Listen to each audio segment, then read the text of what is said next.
Greetings moviegoers, I'm the host of Midnight Movie Madness, and today I'm going to share with you my opinion on the latest film starring one of everyone's favorite comic book superheroes, the Amazing Spider-Man. But before we take a look at the new film, let's look at a brief history on the character. Spider-Man was first introduced in comic book form in the early 1960s in an issue of Amazing Fantasy. It told the story of a young teenager named Peter Parker who one day gets bitten by a radioactive spider that gives him the ability to crawl up tall buildings and, in some variations, shoot webs from his wrists.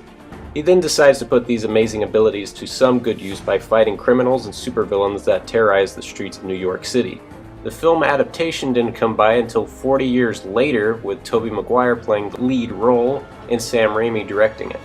And of course, it was a big hit with both critics and audiences around the world, and thus spawned two sequels. While the second one retained the charm and likability of its predecessor, the same couldn't be said for the third film, which many consider to be the biggest letdown in the superhero genre since Batman and Robin.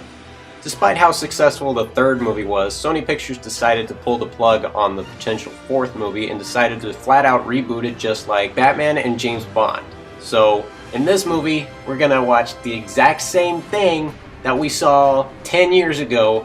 Peter Parker attending high school, getting bit by the spider, learning how to use his powers for good, this time with a brand new cast, a brand new script, and a brand new director. And you know what? It's actually pretty good.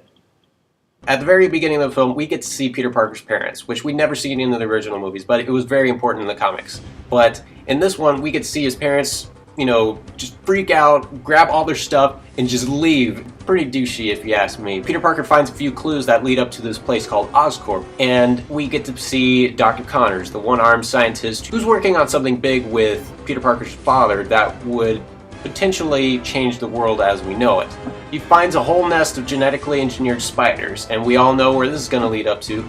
Pretty much the entire cast in this movie did a fantastic job. Andrew Garfield, who you've all seen from The Social Network, is really, really good in this movie. He's a little old for the part, but he brings just enough depth to the character that you'd want in Spider-Man. Another character that I found really interesting was Emma Stone as Gwen Stacy, who ends up becoming Spider-Man's new girlfriend. And she does a fantastic job. I love Emma Stone. The new director is Mark Webb, who previously had directed 500 Days of Summer. It's one of my favorite romantic comedies of all time. I wasn't really sure if he would be up to the task of directing a Spider-Man film, since 500 Days of Summer is an independent film and Spider-Man is like this big budget action summer blockbuster, right? A lot of big shoes to fill, but in this case he really pulls it off. The special effects in this movie are really cool. In this one, he actually gets to build these gadgets that help him shoot webs and swing through tall buildings in the city, and they have their limits. They don't shoot very far. Like, if he misses, he's going down. And that's what I thought was pretty cool about this one. I saw this in IMAX 3D, and I gotta tell you, it truly did look amazing. The one thing I noticed that I didn't really particularly care for was the score. When the music plays, you expect, something very heroic. When I heard the music for this, it sounded like I was listening to the score from Titanic. It's that similar.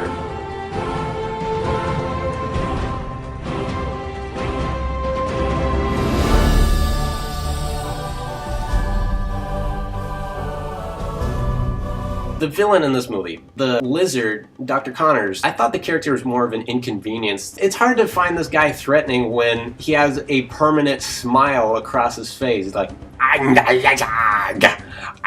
gonna rule the world.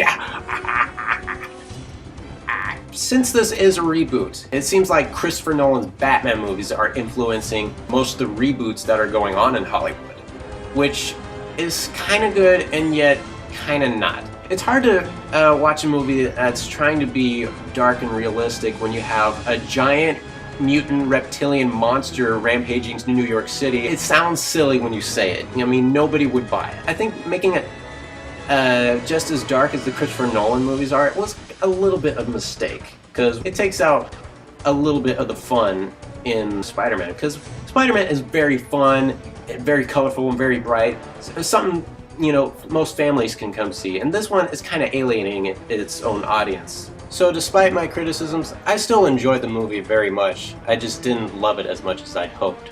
nowhere near as great as the first two movies, but is most certainly a million, bajillion, gazillion times better than Spider-Man 3. So on a scale of 1 to 10, I'm giving The Amazing Spider-Man a 7.5. So that concludes our show. I'm the host, and I will see you next time on another Midnight Movie Madness.